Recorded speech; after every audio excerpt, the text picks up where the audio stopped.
Alors, ça m'est souvent arrivé de voir ici au Québec des sauces italiennes, des spaghettis italiens, donc des sauces avec de la viande, avec des légumes, etc. Mais quand je suis arrivé en Italie, j'ai découvert en fait que les Italiens ne connaissaient pas du tout notre spaghetti italien. En revanche, quand je suis arrivé là-bas, j'ai vraiment découvert une sauce tellement simple à faire et pourtant elle est irrésistible. Je l'ai faite peut-être pas des centaines de fois, mais je l'ai faite plusieurs fois. Alors aujourd'hui, ça me sert de base pour beaucoup de recettes italiennes, ce qui fait que je vais y revenir à quelques reprises. Alors, présenter cette recette de sauce tomate italienne.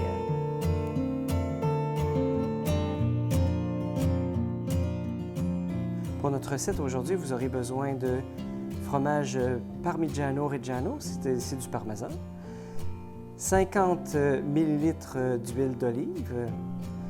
Vous allez avoir besoin d'un coulis de tomates, on appelle en italien passata ou passato. Alors c'est un coulis de tomates, juste des tomates sans basilic parce que vous aurez aussi avoir besoin d'un petit bouquet de basilic frais, une cuillerée à thé de sel, une gousse d'ail et un oignon. Alors la force des Italiens, c'est la fraîcheur des aliments. Les aliments simples, mais qui sont tellement goûtus. On commence en hachant finement l'oignon.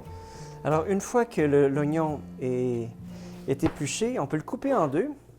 Et un petit truc pour couper un oignon finement quand on n'a pas la petite machine, on fait des entailles d'abord à la verticale et ensuite deux à l'horizontale comme ça.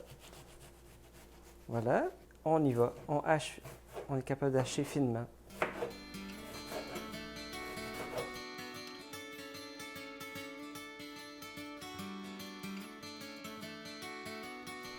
Alors on fait de même aussi avec l'ail. Alors ça me prend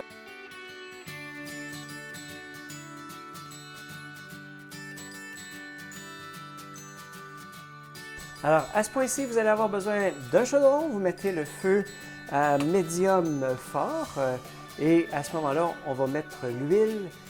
Et quand l'huile est bien chaude, alors on met les oignons, l'ail et le sel. Ça va? L'huile est assez chaude. J'envoie toujours un petit Spoutnik. Ah voilà. Alors, c'est super.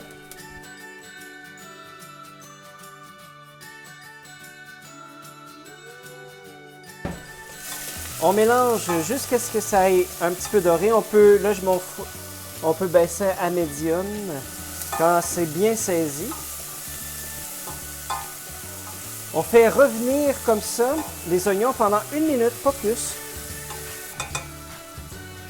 Et après 1 minute, alors, vous prenez le coulis de tomate, on l'ouvre et on le met tout simplement dans le mélange, embrassant. Voilà. Il reste toujours beaucoup de pulpe de tomates dans la bouteille. Ce que je fais, c'est que je mets de l'eau, tout simplement, pour rincer la bouteille et je mets dans le mélange. Voilà, je remplis à peu près la base et puis on mélange comme ça et on verse le tout. Laissez mijoter comme ça, baissez le feu à doux, voilà, pour laisser mijoter pendant environ 15 minutes. Alors pour le moment, ça vous paraît super simple, hein? Mais il y a 2 ingrédients qu'on va rajouter qui sont molto profumato, très parfumés. D'abord, c'est le basilic et puis le parmesan. Mais attention, le basilic, on va le mettre à la toute fin parce qu'on ne peut pas le mettre tout de suite comme ça dans le mélange pendant que ça chauffe ou que ça mijote parce que le basilic qui cuit s'altère. Habituellement, les grands chefs disent que il faut vraiment fermer le feu et c'est quand la sauce est encore chaude qu'on met le basilic. Donc, le basilic, on le met à la fin. Mais en attendant, on va râper le parmesan.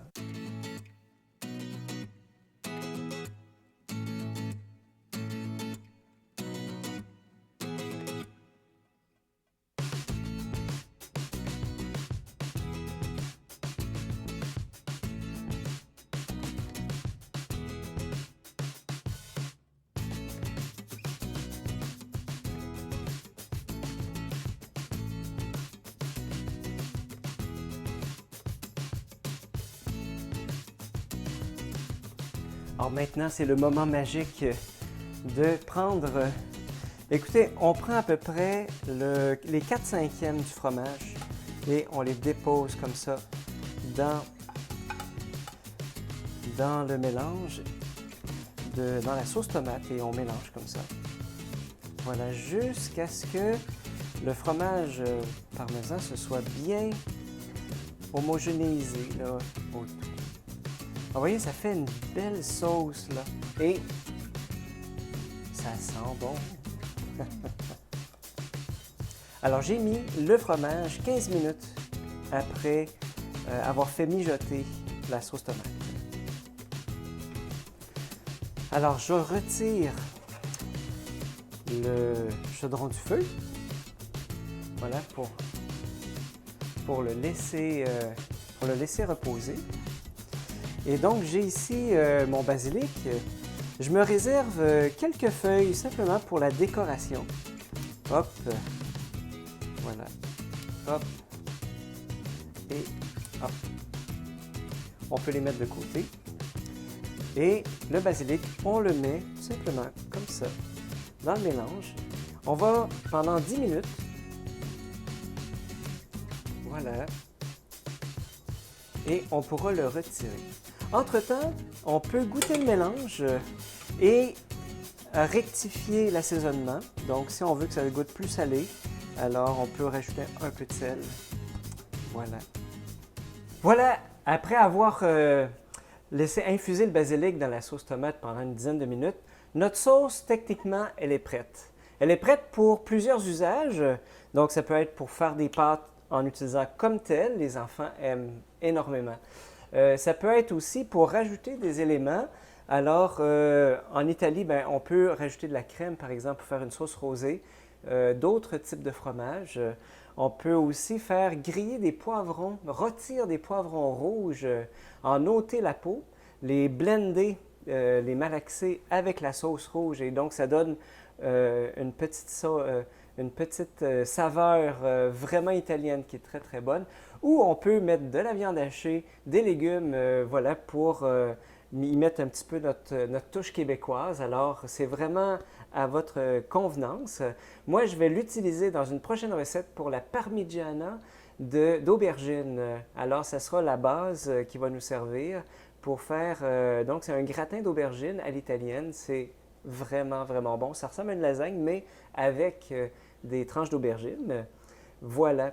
Alors, moi... Pour compléter la recette, je vais faire des farfalle. Donc, voilà, que j'ai ici.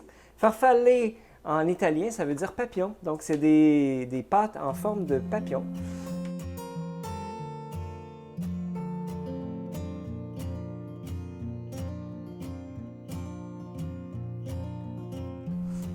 Alors, une fois qu'on a retiré la sauce tomate du feu, alors on peut ou non ôter les bouquets de basilic. Donc, je laisse ça vraiment à votre discrétion. Il y en a qui aiment ça croquer dedans, il y en a qui n'aiment pas ça. Alors, moi, ici, un peu pour donner l'exemple, alors je les ôte. De toute façon, inquiétez-vous pas, toute la saveur du basilic est dans la sauce tomate, là. Alors, mes pâtes sont prêtes. Alors, donc, mes farfalle sont bien al dente. Alors, pour cette quantité-là, je vais ajouter au fond 2 louches de sauce. Voilà, comme ça, bien pleine, n'est-ce pas? Ça va être très suffisant. On mélange comme il faut. Parce que en Italie, eh bien, on ne dépose pas les pâtes puis ensuite on met la sauce par-dessus, mais il faut d'abord bien mélanger les deux ensemble et ensuite on sert comme ça dans un bol. Alors, et ce que j'aime bien, alors, c'est de faire neiger du parmesan par-dessus. Voilà. Voilà, on se croirait quasiment en hiver, hein? Et pour décorer le tout, alors, on peut mettre les feuilles de basilic qu'on avait gardées, qu'on avait mises de côté. Voilà. Alors, ça fait une pâte typiquement italienne. N'hésitez pas à l'essayer, c'est vraiment facile à faire, faites-vous confiance. Et ce qui est certain, si je peux vous le dire, les enfants raffolent. Et moi, en faisant ça, en goûtant là, les subtilités des saveurs, eh bien, il me vient une parole des psaumes au cœur, c'est « Seigneur, la terre est remplie de ton amour ». C'est vrai, c'est tous des produits de la terre qu'on a mis ensemble, puis ça fait tellement des saveurs. Et je me dis, si les choses de la terre sont si bonnes, imaginez les grâces de Dieu, imaginez l'amour même de notre Créateur. Alors moi, c'est à chaque fois que je mange une pâte italienne, bien, je m'émerveille de notre Créateur qui nous a permis de cultiver la terre et l'intelligence pour rassembler tous ces ingrédients pour en faire des choses vraiment, vraiment bonnes. Alors, à votre santé, j'en prends une petite bouchée pour vous. Alors, Seigneur, la terre est remplie de ton amour.